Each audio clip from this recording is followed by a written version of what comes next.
to bring all the highs and lows. Hey guys, long time no see. I don't even know how to get into this video. I'm so nervous to film this. I've been putting this off for so long now, and I don't want to make this sound melodramatic or anything like that. I just kind of want to explain to you guys where I've been for the last almost year. The last video I posted was Christmas Day Vlogmas. When I came back last year, I was thinking I was gonna be back for good. Before I kind of get into everything, I just want to address, I always come back with these videos, I get so many comments like, where are you? Why do you not film? And I know as a viewer, it is so frustrating when people take long breaks between filming. But then again, most of the people I watch on YouTube are full-time YouTubers. That's their career. YouTube's not my job. It's just a hobby that I really like to do. So having that as a hobby obviously takes a lot of time, especially when you want to be regular.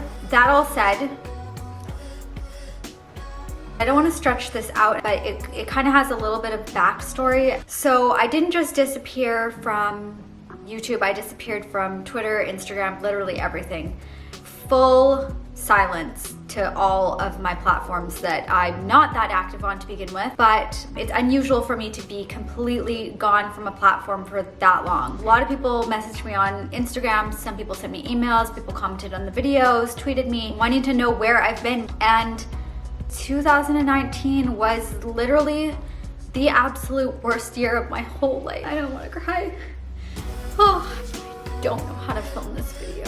2018 and 2019, I'm gonna say, were the worst years of my life. I don't know how much I'm gonna get into the details of everything. There were a lot of things that happened in 2018 that were very personal, that were happening even while I was filming, and I just wasn't talking about them. It was really hard on me. I was really broken, and I was trying really hard to hide it, to like give you guys upbeat vlogs and upbeat videos and just try to like maintain this holiday happy consistency that I had in the past. But it was honestly the most difficult time for me, and I wasn't really doing the best job of like keeping it together emotionally off camera. But the one thing I am going to talk about in this video, because like I said, there were a lot of things and I'm just like not ready to talk about everything yet. What happened over Vlogmas that I didn't tell you guys about, and why I ended up taking breaks through Vlogmas, was, oh, this is so hard.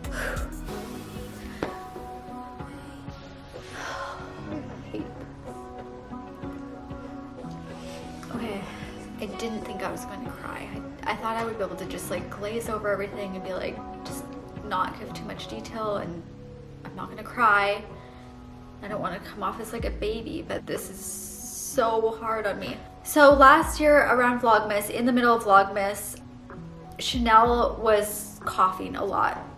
If you guys are new here, Chanel was, well, I guess I just said it. Chanel was my baby. He was my dog, and I had him for almost 13 years. I know this is gonna sound crazy to a lot of people. I get it, because some people don't have that kind of relationship with their pets. And I didn't have a really strong relationship with any other pet besides him. He came everywhere with me. I can think of 2 times I left him by himself in 7 years. Literally 2 times. In December, Chanel had started coughing, but apart from that, he was just as active as he always was. He was eating like normal. He was doing everything that he normally did. So I thought maybe it was just something we could watch. And then one day I woke up and he was behaving very like strange. He started breathing really rapidly. We ended up rushing him to the emergency, and they told us that he had a really severe tear in his heart, and that it was a sudden tear, and they didn't know what caused it. They thought maybe he had like some type of bacterial infection that could have caused it, and we had to have him on medication permanently from that point on. This is so hard. I just feel like I'm reliving it. I just don't want to have to go through that.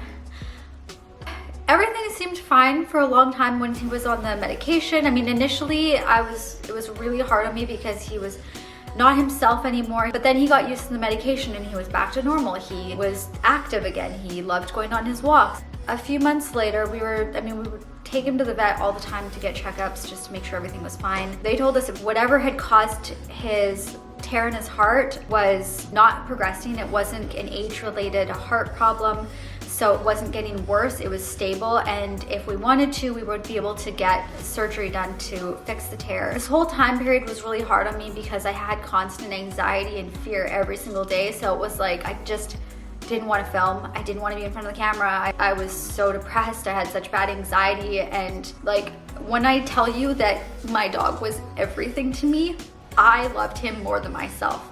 Sometimes I wouldn't even film him because I was thinking one day when I do lose him, I would be so devastated to see him in footage. And then the irony was is after I lost him, those like clips and stuff became so precious to me. It was like the only thing I had left, kind of. So March rolls around and we have a vet appointment on a Saturday, thinking that like we don't want to do it in the middle of the week, which ended up being such a mistake. Sebastian takes him to the vet in the morning. I was always just like sick with worry. Whenever it came to vet appointments, I would not physically be able to go.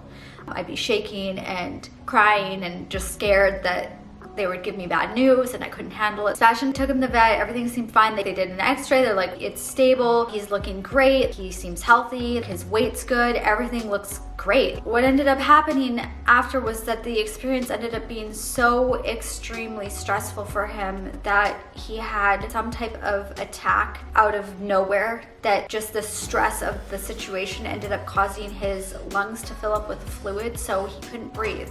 So we had to take him back to the vet, and then they kind of kicked him out of the vet because it was a Saturday and they said, oh yeah, just watch him, it should be fine. And they sent him home, even though his breathing was so rapid that there was almost no time between breaths. I have so many issues with the vet that took care of him. So I came home and then just kind of watched him for a bit, and it just kept getting worse and worse. So we had to take him to overnight care in emergency. They again didn't really give us many options, although like I had read about other vets that had removed the fluid from the lungs via an aspiration, so like a needle aspiration. It wasn't a difficult procedure, but this vet was not willing to do that. They weren't willing to give him the necessary breathing equipment. If you do that, they can survive the night, and that was the problem. We didn't know how to get him through the night because we needed to have the aspiration done, but the vet was not willing to do that.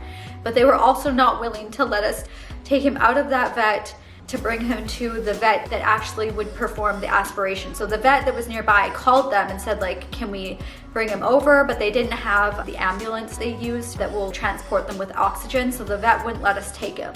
So they basically said, you guys can be horrible humans and let him suffer through the night, or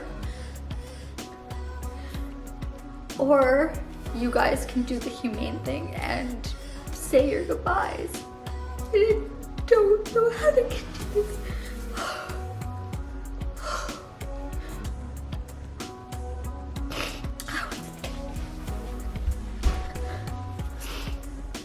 Okay. After like a while of me trying to come up with any solution I could to avoid having to do that, we had to make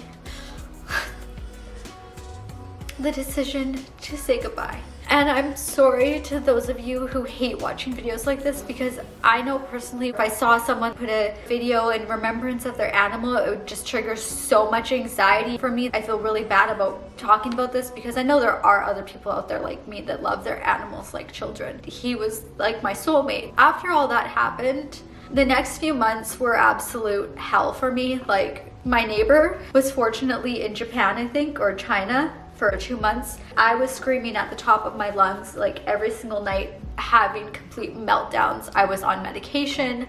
I didn't know how to handle this new stage or new period of my life. Initially, I wasn't even able to talk to anyone. And when I mean anyone, I didn't talk to my mom, I didn't talk to my sister, I didn't talk to friends. I literally stopped talking to people for months because I didn't want someone to ask me. I didn't want to have to tell someone what had happened, and I didn't want to have to say that Chanel's not here anymore. I was in therapy for a few months and it didn't really help. I'm still open to going to therapy. My therapist was almost retiring and it just seemed like she was not really interested. There was a point where I was ready to film again, but I wasn't ready to make this video right now. and I still don't even feel like I'm ready to make this video or post this video. So in essence, that was what happened. And I mean, I'm human, we're all different. This might be extreme to someone. I know that I'm more sensitive than other people, and that was one of the things I learned in therapy. I'm empathetic to a fault almost. That was really why I didn't come back to YouTube and why I've taken a break. And I've just been working and doing a lot of not fun stuff. But now that I'm back, I hope that you guys will stick with me through the holidays. I have a lot of fun videos planned, and I started buying stuff for like DIYs. I'll be working on that kind of stuff soon. And I've also got like a few vlogs. I might just like post these back to back, one day after the next. I don't even know yet. It's just this one video that was like holding me back from posting. I hope you guys understand why this was so hard for me and why I took such a long break, and know that I love you guys. I love the fact that I get to communicate with you all, especially when we're like chatting in the comments, and I feel so connected to you guys when I'm filming. And I love YouTube. YouTube makes me so happy, and that's why I said like it's a hobby for me, because it makes me happy. Obviously, if I could make it a career that was sustainable, I would do that, but just with the level of commitment that would take, especially with YouTube now and how difficult it is to grow a channel on YouTube nowadays, I wouldn't even know how I could manage that. So I'm glad that I have my day job. I have missed you guys so much, and I wish I could have posted this sooner, because I think it would have helped a lot more with my like healing process, which by the way, I'm still not better. I'm still in so much pain.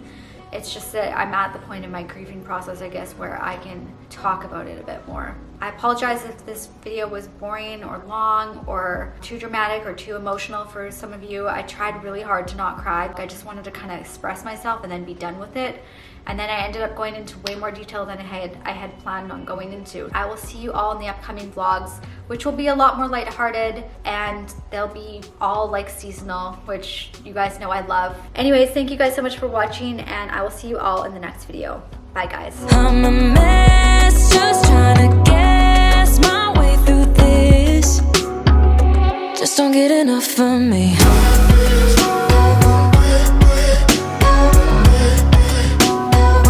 Just don't get enough of me.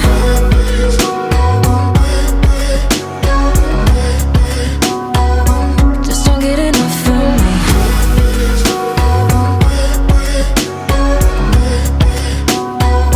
Just don't get enough of me.